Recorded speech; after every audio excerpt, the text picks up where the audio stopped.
todos le adorarán. ¿Quién como el Señor Dios fuerte? Él es el león, león de Judá. Él tiene poder para liberar. Todos se postrarán ante ti. Hoy día en la mañana, antes de iniciar la jornada, suelo tener un tiempo de meditar en la palabra. Y en ese meditar me encontré con un salmo que comienza de la siguiente manera. Ahí también está muy bien encuadrado con la predicación que hoy día vamos a escuchar. Dice así el Salmo 119, desde el verso 1, vamos a estar leyendo por lo menos hasta el verso 6 u 8, que dice así en la NTV. Felices son los íntegros, los que siguen las enseñanzas del Señor. Felices son los que obedecen sus leyes y lo buscan con todo el corazón. No negocian con el mal y andan solo en los caminos del Señor. Nos has ordenado que cumplamos cuidadosamente tus mandamientos. Oh, cuánto deseo que mis acciones sean un vivo reflejo de tus decretos. Entonces no tendré vergüenza, decía el salmista, cuando compare mi vida con tus mandatos. A medida que aprendo tus justas ordenanzas, te daré las gracias viviendo como debo hacerlo. Y para finalizar el verso 8 dice, obedeceré tus decretos. Por favor, no te des por vencido conmigo. ¡Wow! Qué maravilloso es ver el corazón de este hombre, ¿verdad? Al expresarle al Señor un deseo genuino, un deseo verdadero que brota de un corazón que realmente ama a su Dios, que ama y desea obedecer a su Dios, y no solamente en algunas cosas en las que nos conviene, sino que Él dice, quiero amar todos tus decretos, todos tus caminos, en ellos quiero andar. Y finaliza pidiéndole, ¿cierto? Por favor, no te des por vencido conmigo. Y es casi como un reconocimiento a esa humanidad en la que todos nosotros vivimos. Y si bien es cierto, está el deseo de servir, de obedecer su palabra, de obedecer sus mandatos, de hacer su voluntad, pero este salmista sabe que quizás no va a poder cumplir con todos a cabalidad. Pero por esa razón, pienso yo, que termina el verso 8 diciéndole, pero por favor, Señor, no te des por vencido conmigo. Wow. Hoy día quiero hablarles sobre una de las 7 iglesias que están allí en el Asia Menor, hoy día llamado Turquía. La Cata se va a repetir el plato junto a la Javi, porque estuve exponiendo sobre esto el día de ayer en en el campamento del Rosal.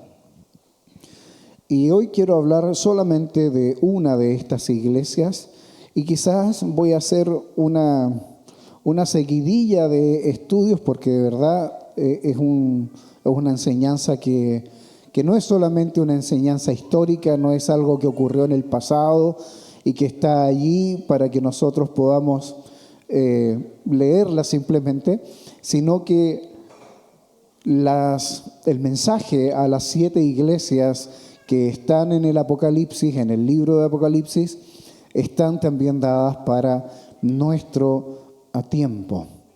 Partamos entonces para que ustedes puedan ir a su Biblia, ya sea que la tengan impresa, me refiero a esto, la Biblia impresa de papel, o ya sea que la tengan en sus celulares, entonces ahí habría que decir, enciendan sus Biblias, ¿verdad?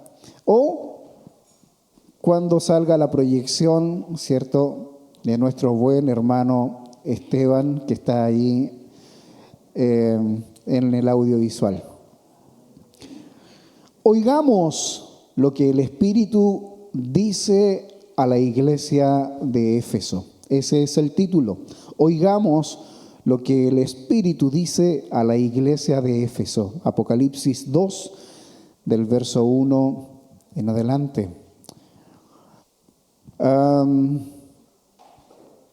Pensemos un poco. Antes de ir al texto, pensemos un poco. Y les hago una pregunta. ¿Qué pasaría si Jesús nos escribiera hoy una carta a nosotros? ¿Qué creen que Él pondría en esa carta? ¿Qué creen que Él diría acerca de nosotros como iglesia, Centro Cristiano Renuevo? Pero así también piensen en si esa carta está dirigida exclusivamente con nombre y apellido. Eso quiere decir para ti, exclusivamente para ti. ¿Qué diría el Señor en esa carta? Los dejo para que puedan meditar mientras avanzamos en la predicación. No se olviden de la interrogante, no se olviden de la pregunta. ¿Qué pasaría si Jesús nos escribiera hoy una carta a nosotros? Bueno, el libro de Apocalipsis no es solo un montón de visiones raras, extrañas, misteriosas, como suele parecer. El que ha leído en alguna oportunidad el Apocalipsis se encuentra con cosas bastante extrañas, ¿verdad? Y eso de repente provoca un poco de confusión, inclusive también provoca un poco de temor, lo que genera no volver a indagar mucho en el libro de Apocalipsis.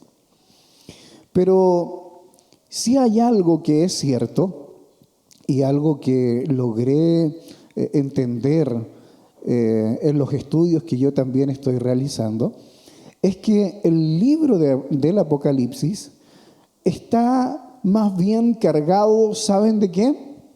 De esperanza. De esperanza. Porque el libro de Apocalipsis, ahí está toda la revelación, ¿verdad? Ahí está todo lo que Juan necesitaba entender para saber que Cristo iba a volver, de que el Señor iba a triunfar al fin de los tiempos. Amén. El libro de Apocalipsis entonces no es solamente un montón de visiones extrañas. Y para poder entender medianamente todo el contexto de este maravilloso libro, es necesario que podamos ir a Apocalipsis capítulo 1, verso 19. Apocalipsis 1, 19. ¿Saben ustedes quién habla con Juan en el Apocalipsis? Bueno, déjeme decirle que es el mismo Señor Jesucristo. El mismo Señor es quien tiene un diálogo, tiene esta revelación hacia Juan. Jesús entonces le dice al apóstol Juan lo siguiente ahí en Apocalipsis 1:19. Escribe las cosas que has visto, las que son y las que han de ser después de estas. Amados, esto significa que lo que leemos en Apocalipsis tiene sentido para el pasado, así también tiene sentido para el presente, hoy día, todos nosotros, y así también tiene sentido para lo porvenir, lo que está adelante, o sea, para el futuro. Eso quiere decir entonces que el libro del Apocalipsis no es simplemente un libro histórico, no es solamente eso, sino que aparte de ser un libro histórico, nos sirve también a nosotros hoy. Eso quiere decir que no solamente le escribió a estas 7 iglesias, sino que por medio del libro del Apocalipsis entendemos que ese mensaje a cada una de estas iglesias también nos puede servir a nosotros como una especie de radiografía para poder ver en cuál de ellas nosotros nos encontramos. ¿Qué iglesia te gustaría ser a ti? ¿Te gustaría ser la iglesia de Éfeso? ¿Te gustaría ser la iglesia de Esmirna? ¿Te gustaría ser la iglesia de Pérgamo, la de Tiatira? ¿Te gustaría ser la iglesia de la Odisea o la iglesia de Éfeso? Perdón, de Filadelfia. ¿Cuál de todas estas iglesias te gustaría ser a ti? Vamos a ver hoy día la iglesia de Éfeso. Hay algo muy importante, hermanos, y es que Jesús no está escribiendo a iglesias perfectas. Eso tenemos que considerarlo de plano, desde el inicio. El Señor no escribe a iglesias perfectas. Al contrario, habla con sinceridad, habla con amor, habla con esperanza, pero también habla con corrección. El Señor es amor, sí, y nos habla con profundo amor para todos nosotros. Pero eso no quiere decir que nos corrija con ese mismo amor, pero sí también con firmeza, para que podamos entender lo que Él desea para nuestras vidas.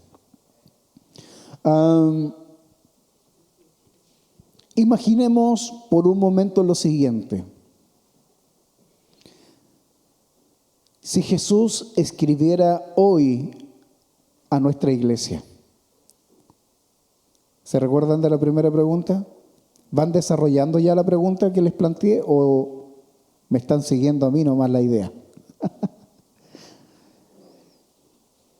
Si Jesús nos escribiera hoy a nosotros, ¿qué diría? ¿Qué cosas te animaría a seguir haciendo? ¿Y qué cosas te diría, aquí estás fallando? Aquí estás fallando.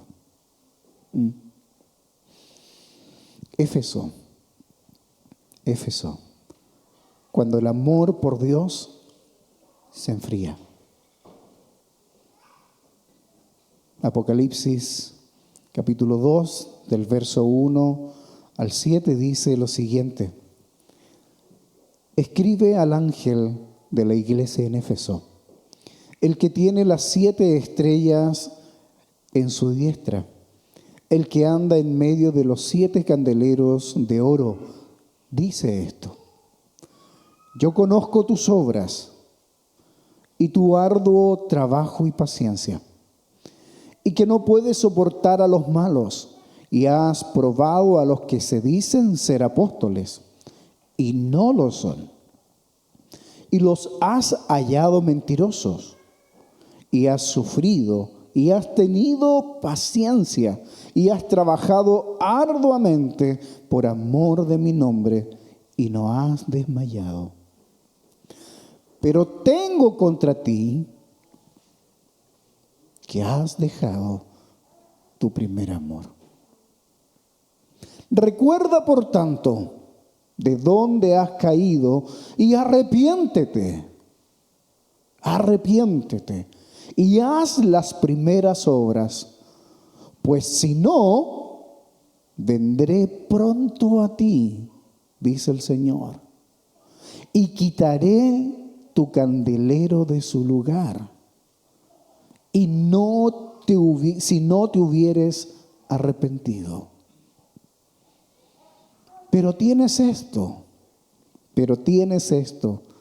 que aborreces las obras de los nicolaítas, los cuales yo también aborrezco. El que tiene oídos, oiga lo que el Espíritu dice a las iglesias. Al que venciere, le daré a comer del árbol de la vida, aleluya, el cual está en medio del paraíso de Dios. Aleluya. Hermanos, hay una técnica que se ocupa en diversas áreas, y es la técnica del sándwich. Y esa técnica dice lo siguiente, que cuando uno quiere decir algo a alguien, no debe partir por las cosas malas, no tiene que ir así, directo al hueso. Y esta es la fórmula que ocupa el Señor. Por tanto, el día de mañana, cuando tengamos que corregir a alguien, a nuestros hijos, a un hermano, a un amigo, si tenemos que decir las cosas como son a otra persona, bueno, usemos la técnica del sándwich, o mejor dicho, usemos la técnica que ocupó el Señor. Es una de las mejores técnicas de relaciones interpersonales.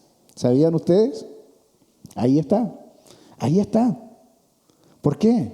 Porque el Señor no parte pegando palos.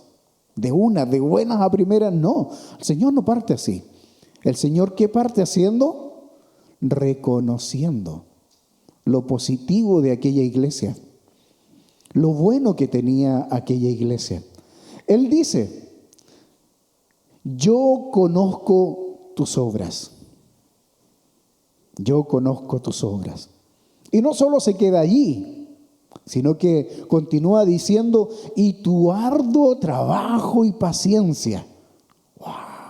¿Qué pasaría cuando nos dicen así, oye, yo sé que tú haces la pega y te esmeras por hacer bien las cosas? ¿Ah? Gracias, no me esperaba esto, muchas gracias, me van a subir el sueldo. Ya comienzo así como, la cosa, no me llamaron solamente para tirarme las orejas, sino que me están diciendo cosas buenas. Continúa diciendo y dice, y que no puede soportar a los malos. O sea, el Señor le está diciendo a esta iglesia que era una buena iglesia, que no toleraba a cualquier persona. Y has probado a los que se dicen ser apóstoles. Hoy día tenemos una infinidad de pseudos apóstoles, ¿verdad?, que andan proliferando por todos lados, que se autodenominan apóstoles. En fin, no vamos a entrar en ese tema, pero no es lo que está sucediendo solamente hoy día, sino que esto se viene arrastrando desde los tiempos bíblicos. Ya aquí en Éfeso, el Señor le dice a Juan, y no toleras a los que se dicen ser apóstoles. Y no lo son, dice el Señor. No lo son. Yo nunca los aparté. Yo aparté a 12, dice el Señor. ¿A ninguno más? A ninguno más. Por tanto, Él con autoridad dice, no lo son. No lo son. Y los has hallado mentirosos. Continúa halagando a esta iglesia y dice, y has sufrido, y has tenido paciencia, y has trabajado arduamente por amor de mi nombre. ¡Wow! Y aquí está la técnica del sándwich.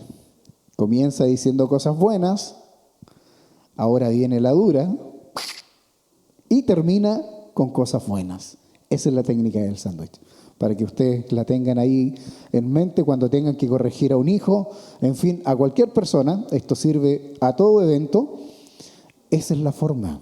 Ese es el modelo de corrección de Jesús. Porque díganme ustedes, ¿es rico recibir una corrección así de buenas a primeras? No, es como que uno queda dolido, es como que podría haber sido mejor. ¿Por qué siempre me llaman para retarme? ¿No les ha pasado? ¿Por qué en la pega siempre que me llaman uno se pasa rollo y dice, churra, qué condoro me mandé? ¿Qué pasó ahora? Pero es distinto cuando el jefe lo llama y le dice, oye, estás haciendo bien la pega. Oye, te felicito. Veo cómo trabajas. No pasas desapercibido. Pero ¿sabes qué? Te quiero aconsejar en algo.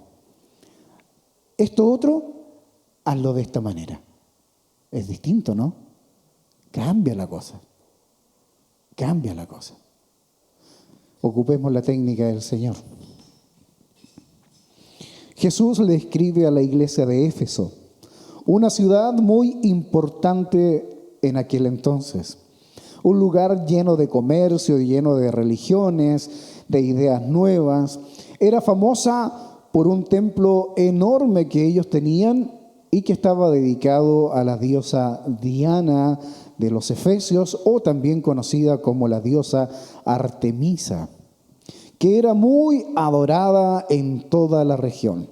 Se dice que en el templo de esta diosa Diana habían más de 1000 sacerdotisas. Todas ellas prostitutas. Y sí, no se alarme, no quede peinadito para atrás. Sí, todas prostitutas.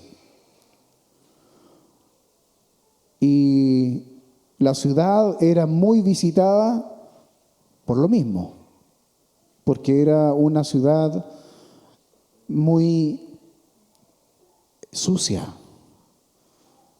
donde el pecado abundaba, donde la lascivia y todas estas perversiones sexuales estaban allí a flor de piel. Y los feligreses, por decirlo de alguna manera, que veneraban, ¿cierto?, a esta sacerdotisa, lo que hacían, bueno, sin lugar a dudas, era pagar sus mandas, ¿no? Y llegaban a ese lugar y pagaban su manda porque les había concedido algún favor, ¿ya? Pero eso no era solamente pagar el favor con dinero, sino que también tenía la posibilidad de tener relación, ¿verdad?, sexual con alguna de estas sacerdotisas. Por tanto, los hombres del lugar frecuentaban más de lo normal este lugar. Terrible, de verdad que un lugar terrible, promiscuo a más no poder. Pero en medio de todo este escenario había una iglesia, que era la iglesia de Éfeso.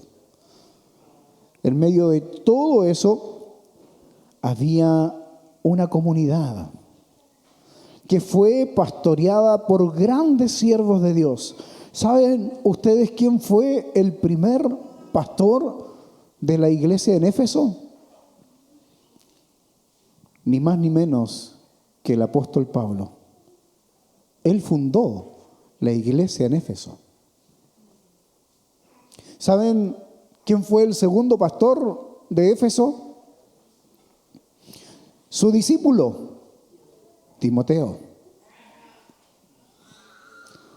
Y después, ¿quién fue el otro pastor que tuvo esta iglesia en Éfeso? Bueno, el mismísimo apóstol Juan, el que escribe esta carta de Apocalipsis.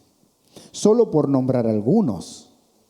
No sé exactamente si fueron 3 pastores solamente los que tuvo la iglesia en Éfeso o hubieron quizás muchos más. Sé que hubieron otras personas enseñando. Y el texto nos habla de que en Éfeso enseñó Priscila, Aquila, Apolos. ¿Ustedes se imaginan teniendo a todos estos hombres aquí y mujeres?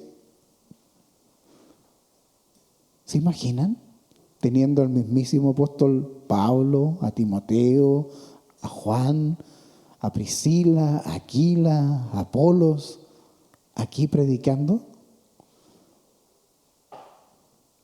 Ese es el contexto de esta iglesia de Éfeso, con grandes siervos del Señor, que fueron usados para su gloria, pero que no estaban exentos de estar inmersos en una sociedad corrupta, una sociedad de mente sucia.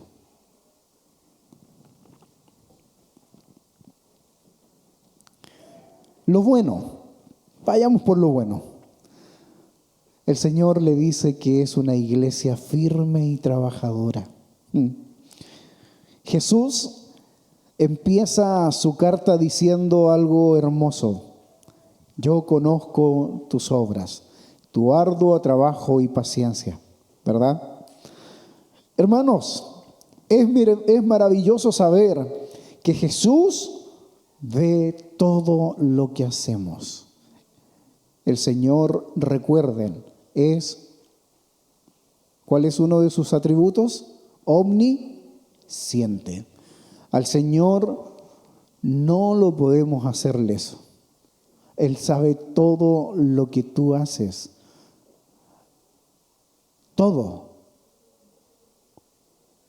El Señor conoce tus más íntimos pensamientos. Aquello que todavía está allí gestándose en tu mente, el Señor ya lo conoce. ¿Cuánto más cuando lo llevas a cabo? ¿Cuánto más cuando lo desarrollas? El Señor te conoce y no puedes engañarlo. El Señor sabe quién eres. El Señor sabe las intenciones de tu corazón. Él sabe. Quizás entre nosotros nos podemos engañar. Quizás entre nosotros podemos vestirnos de una manera, aparentar ser alguien, pero el Señor nos conoce en lo más profundo de nuestro ser. Eso puede sonar aterrador, ¿verdad? Sí, pero así también, para un corazón que ama al Señor, es lo mejor que puede suceder. Porque yo soy consciente de que aunque esté en el lugar más oculto, donde a los ojos de cualquier ser humano podría decir yo, aquí nadie me ve, el Señor sí me ve. El Señor sí me ve. Él ve cuando tú sirves en tu iglesia. Él ve cuando compartes tu fe con un amigo, cuando luchas por hacer lo correcto, aunque nadie más lo vea. El Señor lo ve, el Señor lo sabe todo.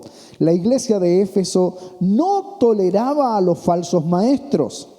Y espero que en esta iglesia suceda lo mismo. Que nosotros como iglesia, no solo como presbiterio, sino que como iglesia, no toleremos a los falsos maestros. Se mantenía firme en la palabra esta iglesia de Éfeso. O sea, guardaba, retenía la sana doctrina del Señor. No se dejaba engañar por los falsos apóstoles. No, sino que por el contrario, denunciaba a los que decían tener palabra de Dios, pero no eran más que palabras huecas, llenas y cargadas de filosofía humana. También había resistido la presión cultural y espiritual de aquella época. Como les dije, Éfeso era una ciudad compleja, cargada de vicios, pero aún así resistía. ¿Usted se imagina estar en un lugar con esas condiciones? Por lo menos en San Nicolás hay otras condiciones que no podemos hacernos los locos. Aquí podríamos decir que el alcoholismo abunda. También podemos decir que el machismo abunda. Podemos decir que la violencia intrafamiliar también abunda. Pero esto de ser una ciudad donde abunden prostitutas y donde haya un templo dedicado a una prostituta y todo eso, no, ¿verdad? No es el caso. Pero eso no quiere decir que estemos exentos de cosas que suceden en nuestra comuna que están totalmente distantes de lo que el Señor desea para esta comuna. Tenemos que denunciar lo malo. No podemos esconder la luz. Tenemos que ser valientes. Y como dije delante, usando la técnica del sándwich. Podemos decir las cosas como son, sí, pero no nos olvidemos de que en una persona no todo es malo. Cada uno de ustedes, y yo por cierto, ¿tengo cosas malas, cosas por corregir? Sí, pero creo humildemente que hay cosas buenas en mí, hay virtudes en mí y en ustedes, ¿o no? Sí. Si yo traigo a mi esposa aquí adelante, yo podría decir muchas, pero muchas virtudes de ella. Como así también podría decir a lo menos una.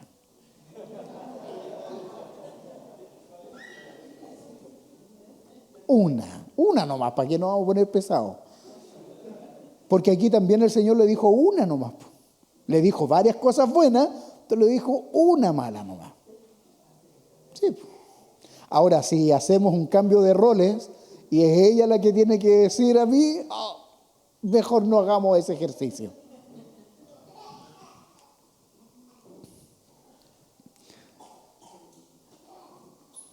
Pero en medio de todo esto que estamos viendo con esta iglesia, había algo que le faltaba a la iglesia de Éfeso. Algo le faltaba. ¿Y saben qué es? Habían dejado su primer amor. Wow. A pesar de todo lo que hacían, porque era una iglesia activista, Era una iglesia que no estaba ahí echada en los pollos, como se dice, sino que era una iglesia que trabajaba en establecer el reino de Dios en aquella ciudad, promiscua, lasciva, con tantos excesos. Trabajaba, establecía el reino, decía las verdades, no se dejaba engañar. Salía a las calles y hacía campañas evangelísticas seguramente ahí en la plaza o en algún anfiteatro de Éfeso. Hacía la pega. Pero ese activismo religioso la llevó a dejar de lado lo más importante que debe existir en la vida de una iglesia. Y es tu tiempo a solas con el Señor. Tu tiempo a solas con el Señor. Hermanos, yo puedo ser pastor y puedo estar aquí predicando todos los días. Pero si no tengo una comunión con mi Señor, corro uno de los peligros más trágicos de la vida de un cristiano. ¿Y saben cuál es? Se los leo de nuevo para que lo entendamos. Dice, pues si no, vendré pronto a ti. Esta es una advertencia que le hace el Señor a la iglesia de Éfeso. Pues si no, vendré pronto a ti y quitaré tu candelero de su lugar. Y no, si no te hubieres arrepentido. ¿Qué era el candelero? ¿Qué representa el candelero? La presencia del Espíritu Santo. ¡Wow! O sea, no es cosa poca, hermanos. No es el pelo en la cola. Es algo tremendo. Nuestra vida como cristianos está en juego. Porque si no tenemos al Espíritu Santo, ¿de qué vale? ¿De qué vale hablar las maravillas del Señor? Vamos a estar trabajando en nuestras propias fuerzas. Vamos a ser simplemente activistas religiosos, sin unción, sin fuego, sin pasión. ¿Se dan cuenta? Es tremendo, no es menor. Y el Señor tiene contra esta iglesia eso. Has perdido tu primer amor. La pregunta también es para ustedes. ¿Cómo está su intimidad, iglesia? Para ir finalizando. ¿Cómo está tu intimidad? Ustedes sabían que ya el tiempo de oración aquí en el templo finalizó por un tema que dividimos el año, ¿cierto?, en ciertas etapas. Y a partir de este martes vamos a las casas. A partir de este martes nos vamos a juntar en casas, ¿ya? Lo que denominamos nosotros hogares de vida. Mi pregunta, ¿cuántos de quienes estamos en este lugar vinieron a lo menos unas 2 o 3 veces a reunión de oración? De oración. Aleluya. No levanten su mano porque van a quedar al desnudo el resto.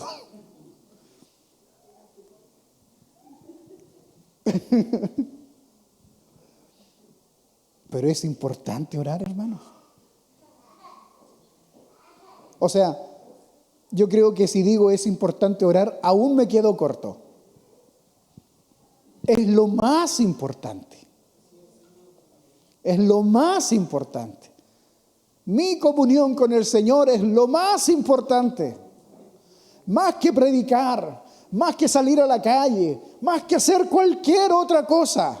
Lo más importante de la vida de un cristiano es la comunión con su Dios.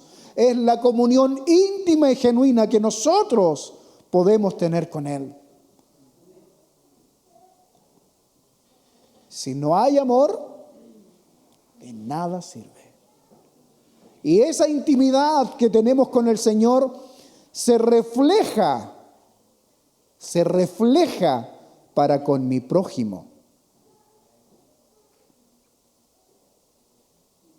Wow. El Señor le dice, recuerda de dónde has caído y arrepiéntete y vuelve a hacer las primeras obras. Este es un llamado a mirar hacia atrás, a esos momentos donde quizás estabas más conectado con el Señor, cuando orabas sin cesar, cuando adorabas con todo el corazón, cuando hablar de Jesús te salía por los poros de manera natural, porque el amor del Señor era tan evidente en tu vida, tan evidente, que nadie podía decir, oye, este está enamorado. Ustedes saben cuando uno anda enamorado, ¿no? O se los tengo que recordar cuando empezaron a conquistar a su amada, a la que tienen ahí a su lado. ¿Les recuerdo cómo era ese tiempo? ¿Ah? Donde podían estar horas conversando, horas. Ni siquiera ya media hora, ya me voy para la casa. No, podían pasar horas. Y ni siquiera muchas veces conversando, sino que mirándose. ¿No? Mirándose simplemente. Y pasaba el tiempo. Y era como que uno contemplaba a ese ser. ¿O no? ¿Aló? ¿O no? Cuando juntaba todas las chauchas que tenía, ¿para qué? Para comprar un ramo de flores, para comprar un chocolate, para hacer algo diferente, distinto, de manera tal que pudiese cautivar ese corazón. ¿Y qué pasó ahora? Bueno, la pregunta me la hago yo. No, los palos no van para allá simplemente, porque acá me está mirando.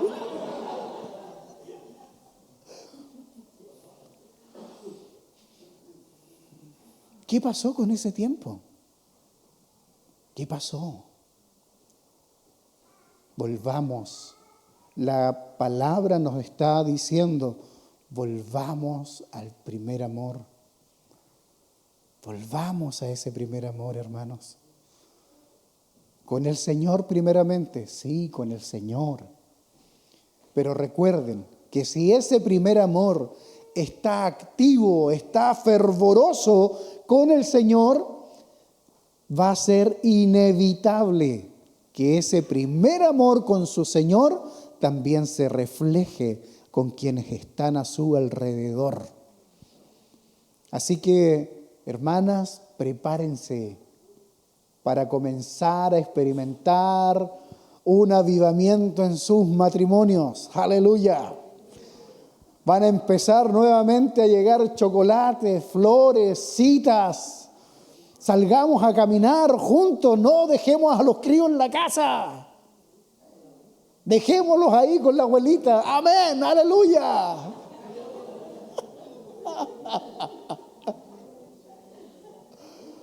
Y salgamos juntos, como cuando éramos novios. Volvamos, iglesia, al primer amor. ¿Cuántos quieren volver a ese primer amor? Amén. Yo invito entonces a que si es el real deseo de tu corazón y si el Señor te ha hablado por medio de la palabra, te invito a que vengas aquí adelante. Ahora, si tu condición es, yo estoy bien, mi primer amor está pero intacto, mi pasión por el Señor, mi fuego por el Señor no ha decaído, te invito a que te quedes ahí en tu lugar. Pero si en alguna medida tú te das cuenta que este fuego, que esta intimidad que te caracterizó en algún momento de tu vida con el Señor ha menguado, te invito, porque es para ti y es para mí. Yo anhelo tener esos tiempos más profundos con mi Señor. Yo los anhelo y sé que estoy al debe. Esta palabra es para mí, no es solamente para ustedes. Esta palabra, en primer lugar, es para mí. Porque el Señor me demanda y me dice, vuelve, Aldo, a esos tiempos donde disfrutábamos juntos. Iglesia, vengamos ante el Señor.